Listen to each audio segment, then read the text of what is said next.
Hello po sa inyong lahat mga ka-crypto. Ako po si Pinoy Crypto Trader at sa video na ito ay atin pong pag-uusapan ang tungkol sa balita natin ngayon dito kay Shiba Inu, kung saan ay sabi po ng isang analytics firm projects ay maaari daw pong ma-hit yan or umakyat si Shiba Inu sa ganitong presyo, $0.001.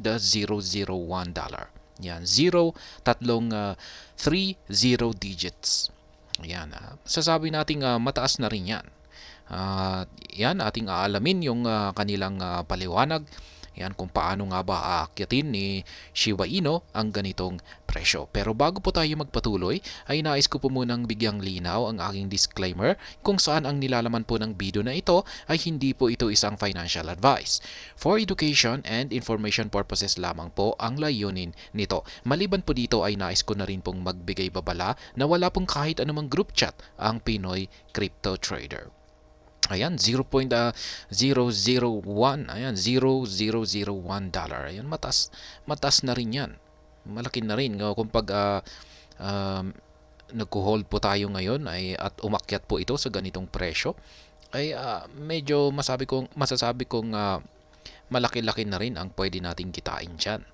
Yan. Amid sustained attempts from Shiba Inu to reclaim its previous highs, notable crypto analytics firm si Telegon recently predicted a timeline within which the asset will attain $0.0001. Yan. 3 digits. Yan, si Telegon. Yan, sila po yung crypto analytics firm na naglabas ng kanilang prediction kung kailan po aakyat ang market price ni Shiba Inu sa ganitong presyo. Yan, gaya nga ng aking sinabi kanina, medyo mataas-taas na rin yan kasi yung current market price ni Shiba Inu ngayon ay nasa 50 digits. Ayan, to hit $0.0001, Shiba Inu would need to recover and tower above its current all-time high.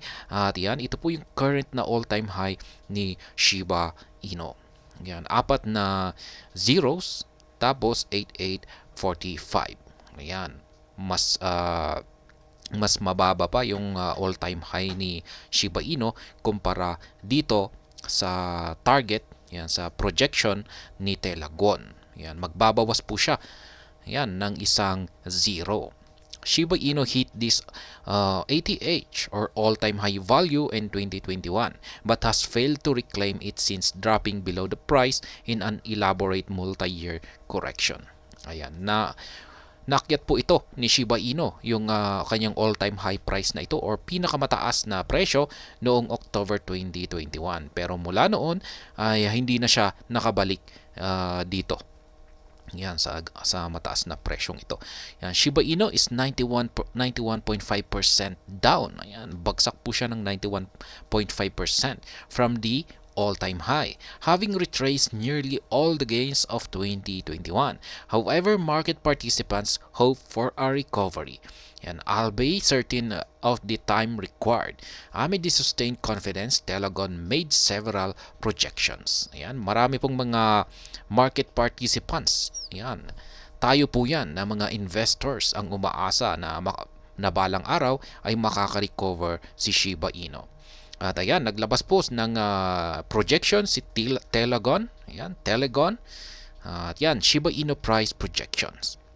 In one of its latest reports, the analytical platform delved into Shiba Inu's historical data, including its origin and appeal to investors. Ayan po pala yung parang naging basihan nila dito.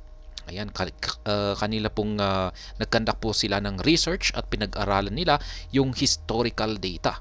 Yan, yung datos ni Shiba Inu na nakaraan at saka yung kanyang origin, yan, kung saan ba galing si Shiba Inu at saka yung appeal nito sa mga investors. Yan, kung pag-appeal ay kung nagugustuhan ba talaga ito yung ng mga investors. Yeah. The platform highlighted SHIB's astronomical rally in 2021 and the subsequent price decline. Ayan. Projecting a timeline for an imminent recovery, Telegon asserted that Shiba Inu could hit the $0.00001 target in 2027. Ayan, yan po yung projection ni Telegon. Ayan, aakyat daw po si Shiba Inu. Ayan, sa ganitong market price na 30 digits tapos 1, ayan, sa taong 2027. Ayan.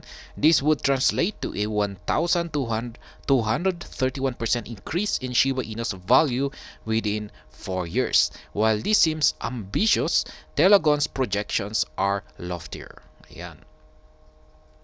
Ito po yung kanilang project. Ito po yung ayan, table of projections, mga predictions ni Telegon.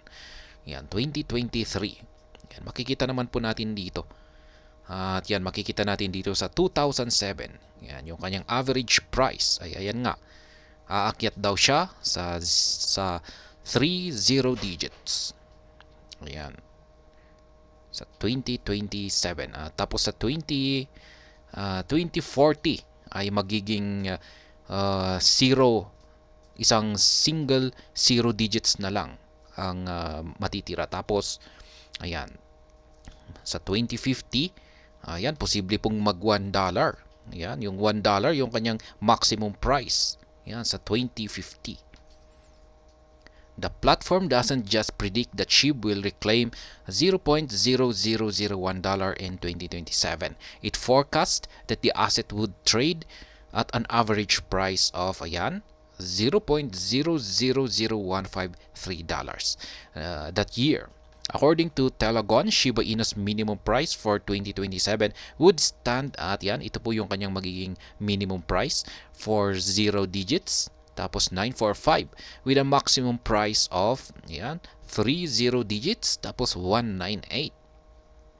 Besides the $0.0001 prediction, the firm made several projections for SHIB's performance until 2050. The projection shows a trend of greater heights for Shiba Inu as the years progress. Notably, Telegon forecast that Shiba Inu will hit $1 in 2050. Ayan, maganda po yan. Ayan, kung pag mahihit ni Shiba Inu ang $1 sa 2050. Kaya, ayan, alagaan po natin yung ating kalusugan. Ayan, alagaan po natin yung ating health. Ayan, para humaba yung buhay natin at umabot po tayo sa taong 2050. Ayan, kasi kung pag nagkasakit po tayo, ayan, at yan na nga, hindi tayo umabot ng 2050 ay, ayan, hindi po tayo makakapag-take profit.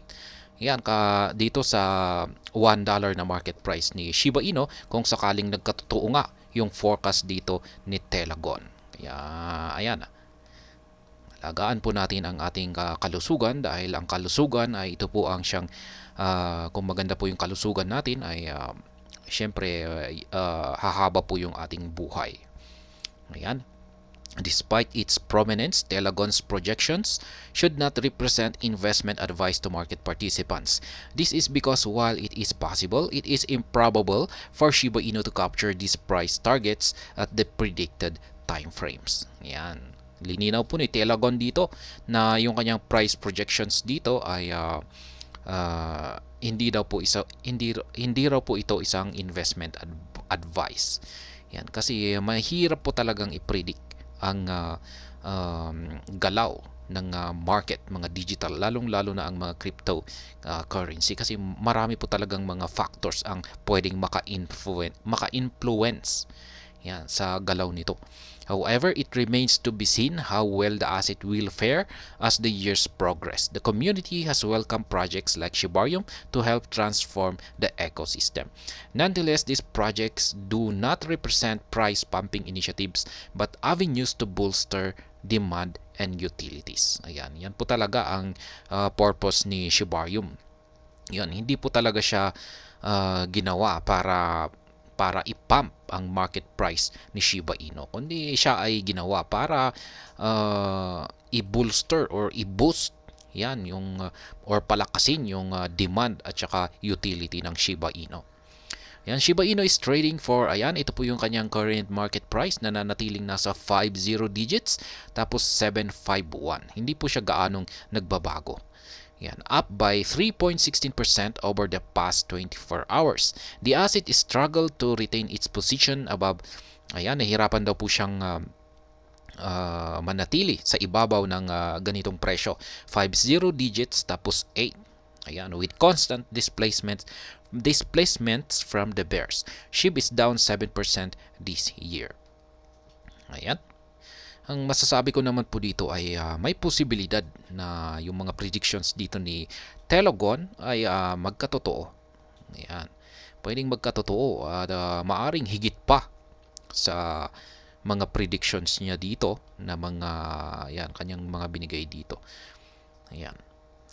Pero ang basta sa akin ay mahirap talagang i-predict yung mga long-term prediction. Mahirap pong magkaroon ng long-term predictions. Yan, tulad ng mga taong ganito 2050, 2040, 2030, ayan, maski hanggang 2025 pa yan, mahirap i-predict yung mga long-term. Ayan, mahirap magkaroon po ng accurate na long-term predictions. Bilang isang trader ay nasa mga short-term talaga yung pwedeng ma-predict natin, pero mababa pa yung accuracy nito. Yan, masasabi natin yung mga predictions natin bilang mga traders ay mga nasa 60 to 70%. Yan, kung magaling ka siguro ay pwedeng 80%. Kaya masasabi ko rito ay gaya nga ng advice ni Telegon ay hindi po ito isang financial advice. Ayan, hanggang dito na lamang po tayo sa video na ito. Sana po ay inyong nagustuhan ang aking paliwanag dito. Kung inyo po itong nagustuhan ay pakiclick lamang po ang like button nito. Para naman po sa mga bago lamang dito, kayo po ay aking inaanyayahan para mag-subscribe. Pakiclick na rin po ang bell icon nito dahil ito po ang siyang magsisilbing notification nito sa mga bago kong videos na akin pong ina-upload sa aking YouTube channel na ito. Marami pong salamat sa panonood. Ingat po tayo lagi at God bless po sa ating lahat.